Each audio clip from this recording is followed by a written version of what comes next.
Download करें जनमत Haryana app.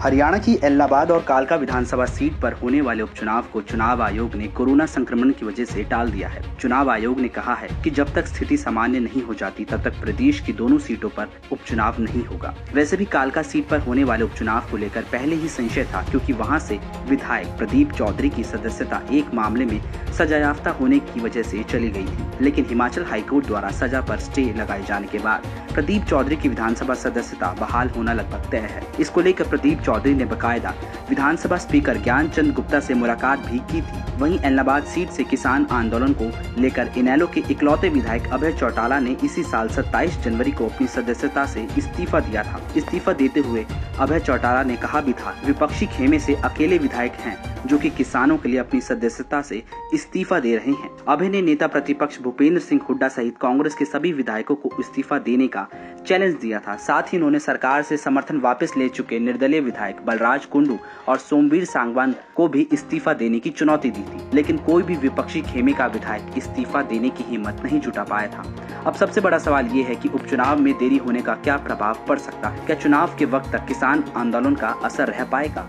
भले ही फिलहाल आंदोलनकारी किसान पश्चिम बंगाल और यूपी पंचायत चुनाव में बीजेपी की हार के लिए खुद को क्रेडिट दे रहे हैं, लेकिन दोनों जगह पर हुई हार के कुछ और कारण रहे थे। अगर ऐसा होता तो बीजेपी असम में पहली सरकार नहीं बचा पाती, न ही पुडुचेरी में पहली बार एनडीए की सरकार बनती। हाल ही में किसान आंदोलन का बड़ा चेहरा बने राकेश टिकैत ने इनेलो सुप्रीमो ओम प्रकाश चौटाला से मुलाकात भी की थी। इसको लेकर भी कई तरह के मायने निकाले गए थे। मुलाकात को लेकर यह भी कहा जाने लगा था कि क्या टिकैत एलनाबाद उपचुनाव में अभय चौटाला का साथ देंगे।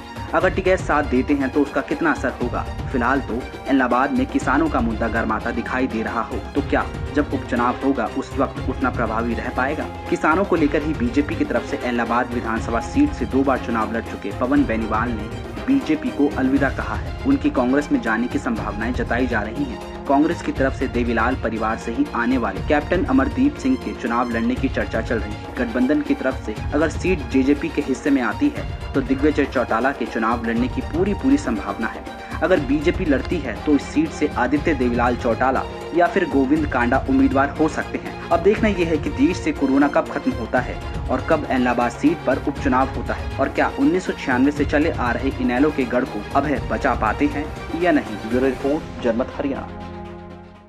राजनीति के आगे, राजनीति के पीछे, हर हलचल को जानने के लिए हमारे YouTube चैनल जनमत हरियाणा को लाइक करें, सब्सक्राइब करें और अपडेट रहने के लिए बेल आइकन दबाना ना भूलें। देखते रहें जनमत हरियाणा, सच के अलावा कुछ भी नहीं।